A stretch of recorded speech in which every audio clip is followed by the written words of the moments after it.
रहे हैं कि वसई तालुका अगला धारावी बना हुआ है, वसई तालुका जो है अवैध निर्माण का गढ़ बना है। तो आज इनको तो रिलोकेट कर देंगे, कल को फिर कहीं पे जिस तरह से ये 41 बिल्डिंग आया, फिर कहीं पे 8 इलीगल बिल्डिंग आ जाएगी, फिर होना चाहिए। और यहाँ वसई तालुका का दुर्भाग्य है कि वसई तालुका में लोगों का छत छीना जा रहा है, इनका घर छीना जा रहा है। अपने मेहनत की कमाई से पेट काट काट के जो इन्होंने अपना पैसा जमा किया था, उस पैसे से इन्होंने अपना घर खरीदा और इनके घर को तोड़ दिया गया और इनको फिर से रोड पे ला दिया गया।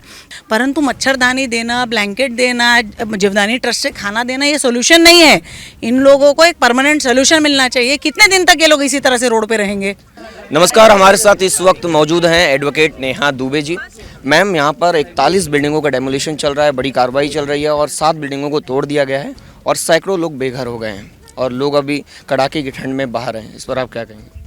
बहुत ही नाइंसाफ़ी है इन लोगों के साथ, क्योंकि यहाँ पर आंख बंद करके सरकार बैठी थी, चाहे वो कोई भी सरकार हो, वो आंख बंद करके बैठी थी। जब ये इलीगल स्ट्रक्चर बन रहा था सरकारी जगह पे, तो क्या उस वक्त के महापौर को, उस वक्त के नगर सेवक को, उस वक्त के आमदार को ये दिखाई नहीं दिया?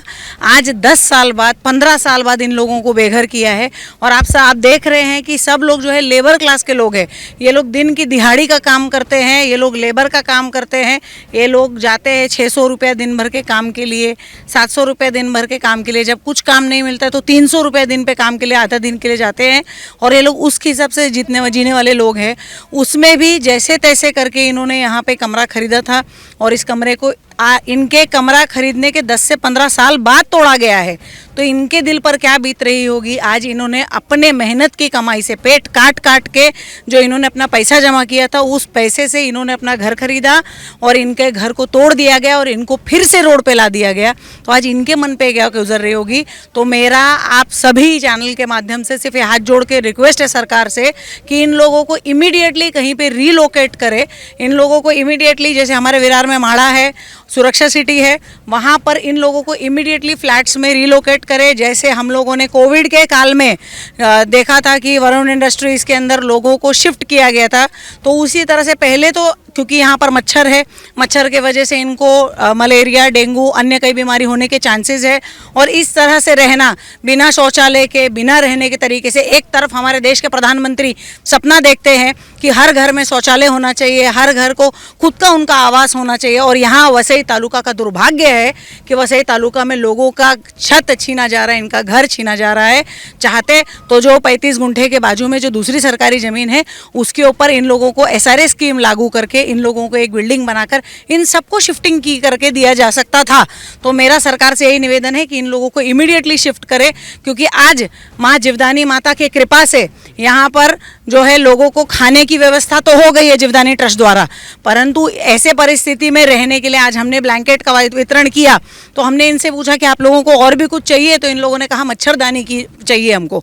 तो हमने कहा जल्द ही हम आपके पास आके मच्छरदानी की, मोस्ट प्रोबेबली कल ही हम आके इन लोगों को शायद से मच्छरदानी की व्यवस्था करके दे देंगे। परंतु मच्छरदानी देना, ब्लैंकेट देना, जीवदानी ट्रस्ट से खाना देना ये सोल्यूशन नहीं है। इन लोगों को एक परमानेंट सोल्यूशन मिलना चाहिए। कितने दिन तक ये लोग इसी तरह से रोड पे रहेंगे? मैम, इस मामले में दोषी कौन है? उस समय की जो सत्ता में थे, 2009 से पहले तो नालासोपारा के आमदार नहीं थे, पूरा एक था परवीन सिमन से पहले, और 2009 में कॉर्पोरेशन बना। तो इस मामले में दोषी कौन है? आप दोषी किसे मानते हैं? इस विषय में सबसे बड़े दोषी उस वक्त के नगर सेवक, उस वक्त के महापौर, उस वक्त के आमदार, चाहे वसई विधानसभा हो चाहे नालासोपारा विधानसभा हो, क्योंकि ये क्षेत्र दोनों विधानसभा के अंदर आता है।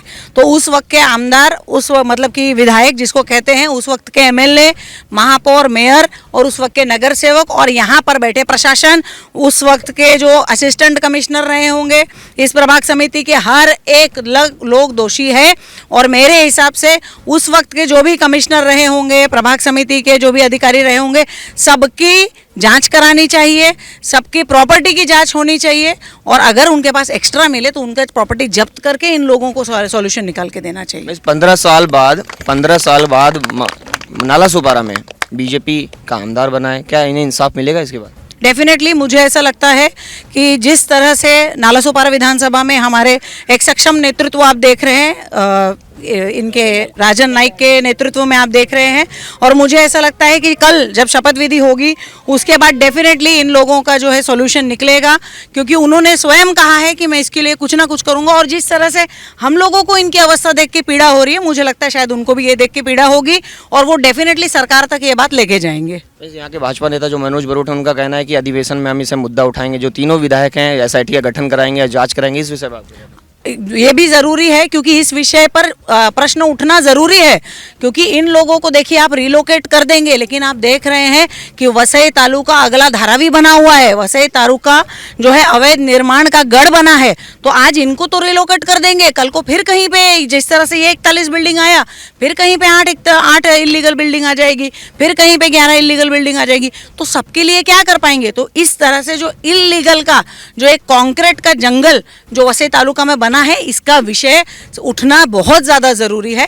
और ये विषय उठेगा तो ही शायद यहाँ पे इलीगल माफिया, जो इलीगल बिल्डर माफिया है, उनसे यहाँ के लोगों को आज़ादी मिल पाएगी। यहाँ के इलीगल जो बिल्डर माफिया, उनसे कैसे निपटेगी? क्योंकि आज 41 बिल्डिंग यहाँ पे हमें देखने को मिल रही है, डेमोलिशन हो रहा है। ऐसे वसई विरार में सैकड़ों साइट्स हैं जहाँ पर इलीगल कंस्ट्रक्शन हुए हैं। तो उसके लिए सबसे पहले देखिए क्या होगा कि आज तक आपने देखा है कि जो एक छत्र राज, जो एक सरकार, एक सत्ता की, एक पार्टी की जो चल रही थी, उन्होंने आज तक कभी यहाँ पे SRA कानून आने नहीं दिया, जिसके तहत गरीब लोगों को फ्लैट खरीदने के लिए कोई जगह नहीं मिल पा रही थी और 50 लाख का फ्लैट खरीदने की इनकी ताकत नहीं थी। इसीलिए तो ये लोग चाली में या तो फिर लोड बेरिंग में फ्लैट खरीदते थे। और आदमी देखता है, क्या देखता है?